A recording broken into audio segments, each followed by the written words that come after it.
Soy Francisco Tete Romero, escritor y docente, y en esta ocasión voy a referirme a un breve pantallazo de la historia del periodismo gráfico del Chaco. La primera escena tiene que ver con el periódico El Colono. Digo periódico porque era una publicación quincenal que salía los jueves por la tarde y su fecha de inicio es el 5 de abril de 1906. Funcionó hasta el año 1922. Era, para que tengamos una idea gráfica, el periódico tipo Sábana, como luego también lo sería El Territorio, 2 páginas a 5 columnas. Mayoritariamente estaba integrado por extranjeros, italianos, había 4 correntinos y con el tiempo se incorporaría un chaqueño. Lo más importante para contarles del periódico El Colono es que marca la impronta de lo que sería, al menos durante 5 décadas, el espíritu del periodismo chaqueño. Estaba preocupado por pedir plena ciudadanía chaqueña, dado que hay que recordar que vivíamos en un territorio nacional, en la época de la República tutelada. ¿Qué significaba eso? Que no podíamos elegir gobernador, que no podíamos tener legislatura provincial, sino que los gobernadores nos eran impuestos y generalmente siempre venían de otro lugar, generalmente de Buenos Aires o Rosario. El colono se preocupaba por una agricultura inclusiva, por una agricultura de colonos, y tenía una sección más importante que la política nacional, la política internacional, reservado a lo que pasaba en Italia. Se seguía muy de cerca esos acontecimientos, dada la gran cantidad de colonos inmigrantes italianos, pero su sesgo era la defensa de los intereses particulares del Chaco. Pero el primer diario que salía todos los días, menos los domingos, fue La Voz del Chaco, 1915, una época muy importante. Ya a fines de 1915 aparece La Voz del Chaco como diario. Es el primer diario donde hay chaqueños y correntinos, también había extranjeros, y el diario La Voz del Chaco produce el primer cabildo abierto en 1918 para reclamar que el Chaco tenga representantes ante el gobierno nacional.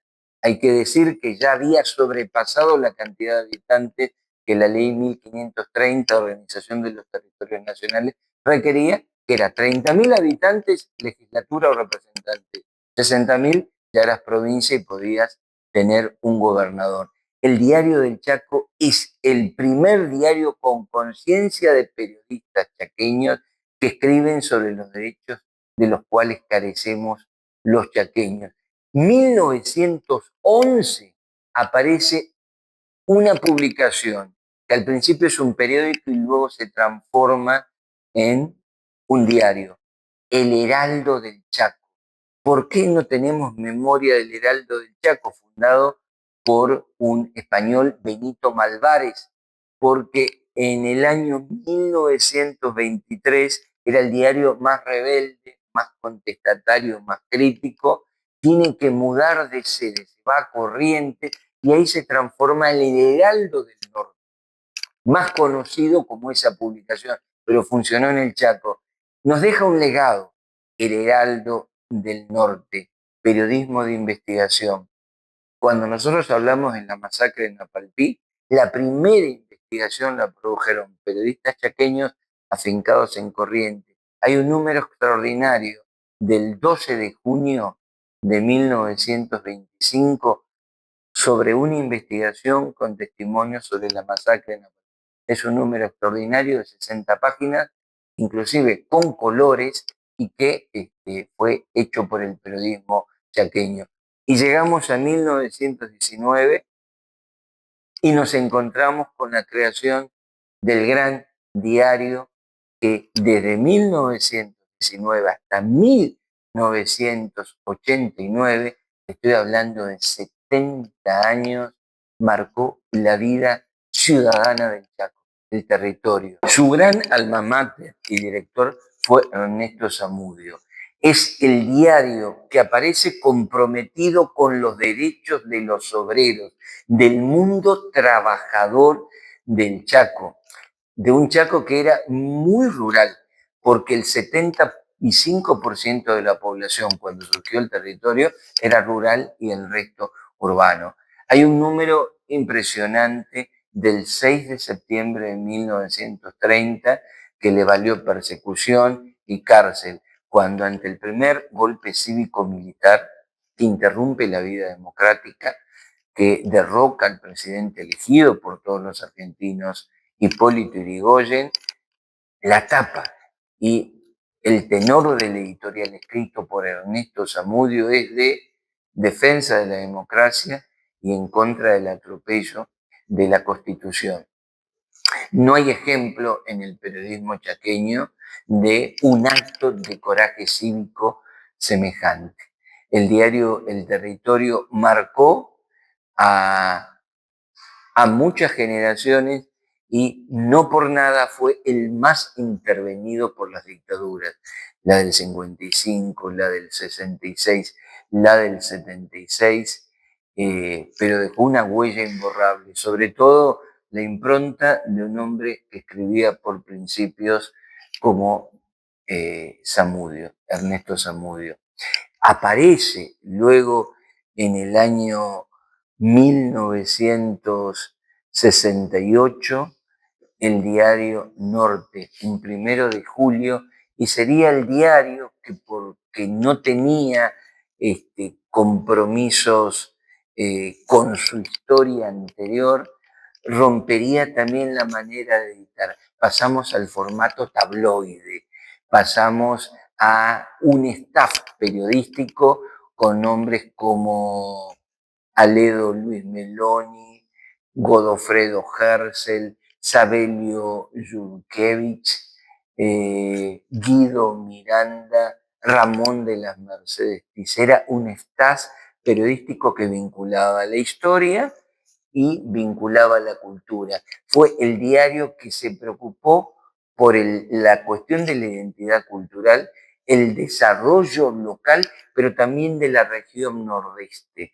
Entre 1929 y 1943, la revista ilustrada del Chaco, Estampa Chaqueña. Estampa Chaqueña es una revista de colección que aparece de estirpe socialista, tiene, tiene dos grandes escritores, Juan Ramón Lestani, por un lado, y Enrique Lynch Arribalzaga. Es un diario una revista que primero pide representación parlamentaria y luego pedirá la provincialización del Chaco. Y debate siempre la identidad de los chaqueños y de los resistencianos. Se debate si tenemos que llamarnos resistencianos o fernandinos por San Fernando. Pero es la revista ilustrada, la revista del periodismo de investigación, nunca superada en cuanto a lo que significó en la opinión pública una revista cultural y política sin ser partidaria.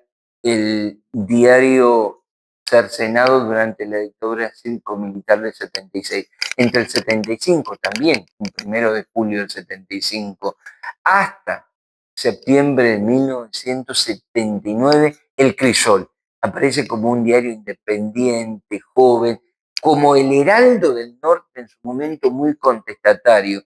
Es un diario cuyo director era Ricardo Brizuela, pero allí escribió la primera periodista gráfica del Chaco, Adolfina Mondín, que empezó en el territorio, una joven Cristina Mata, Luis Alarcón, Bosquín Ortega, un joven Manolo Bordón y también estaba allí Julio Bocha Pereira, asesinado en la masacre de Margarita Belén.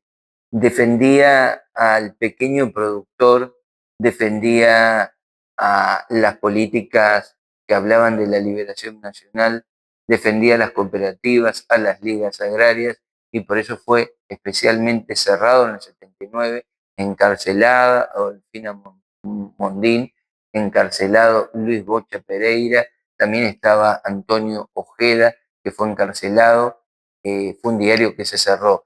Y luego tendríamos que hablar de otro diario que se las trajo porque terminó en una cooperativa, un diario joven como, primero era el diario El Diario, que abrió en 1992.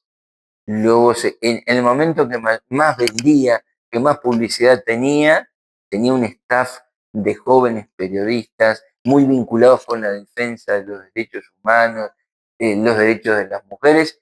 Cerró, luego se convirtió en una cooperativa y hoy se llama El Diario de la Región. En 1999 reaparece, pero sin vínculos con sus descendientes, La Voz del Chaco. 2003, Primera Línea, y son tanto Primera Línea como La Voz del Chaco los diarios que más linkean permanentemente con el mundo digital. Primera Línea tiene una sección de viralizados, así que bueno, en apretadísima síntesis, esta es la historia del periodismo gráfico chaqueño.